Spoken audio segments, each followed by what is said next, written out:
All right, you guys can go ahead and file this video in the I'm really tired of having this argument category. But the other day I made a video talking about Donald Trump encouraging these domestic terrorists, and when I did, I had a whole lot of people hit me with the same old worn out argument. What about the protests of 2020? Why don't you ever talk about that? Well, actually, I have talked about that quite a bit across social media. But for those of you who are new to me and have never heard me talk about it, I'm going to play the same old worn out argument again, all right?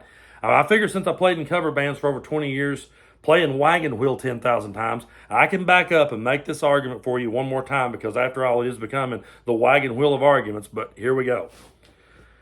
A protest is the voice of the unheard. The people protesting in 2020 were protesting police brutality. They were protesting the fact that black people were being unalived by the police. I don't condone the violence, but I know that if it was happening to hillbillies, they'd raise mortal fucking hell, okay? That was the voice of the unheard. What happened on January 6th was not the voice of the unheard, because those people cast their votes in a free and fair election and let their voices get heard, and things didn't go their way. But Donald Trump continued to push the lie that the election was rigged. He had every recount given. He had every opportunity to provide evidence that the election was rigged. He could not do it.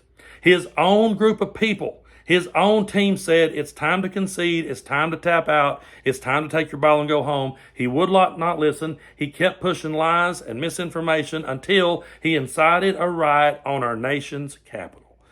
That was not the voice of the unheard. That was the voice of people who were fed conspiracy theories until the lid blew off their pressure cookers, okay? So to compare the protest of 2020 to the domestic terrorist act of January 6th is complete apples and oranges. And can somebody please give me a new fucking argument to make, because this one's really getting old.